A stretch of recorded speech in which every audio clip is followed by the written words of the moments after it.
Carole Roberts, I'm a resident of Marco Island, Florida. During the construction of the bridge, some of us noticed that on the cranes that they had these orange and white flags flying, and we thought that was kind of odd. So I called the phone number that was on the sign on the bridge and discovered it was the company flag or state from their company headquarters. And I informed them that on most construction sites they had American flags flying and that couldn't they accommodate us. So they did, and we were very fortunate. During the construction, we had 3 American flags flying most of the time. But then when the construction was finished, on 9/11, my husband and I were boating, and we went under the bridge on 9/11 and noticed that there were no more American flags, and I was horrified.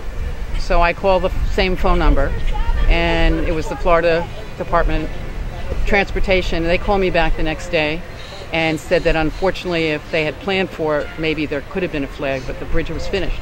And they, short of ripping it up, there wasn't anything they could do.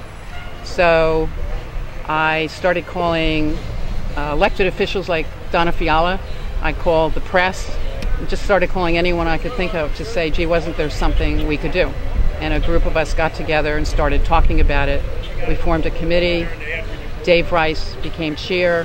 He went before the city council to ask for their assistance, and the city gave us the land, and eventually the city appointed an official committee, and here we are today, 9 months later.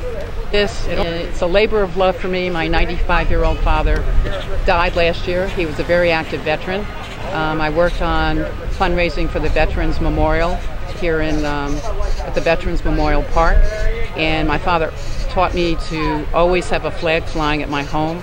I lived in Washington, D.C. during 9/11, and from that day forward, I've always had a flag flying at my home, and I was just hopeful that we'd have a flag flying here at the bridge, welcoming people to our wonderful Paradise Island.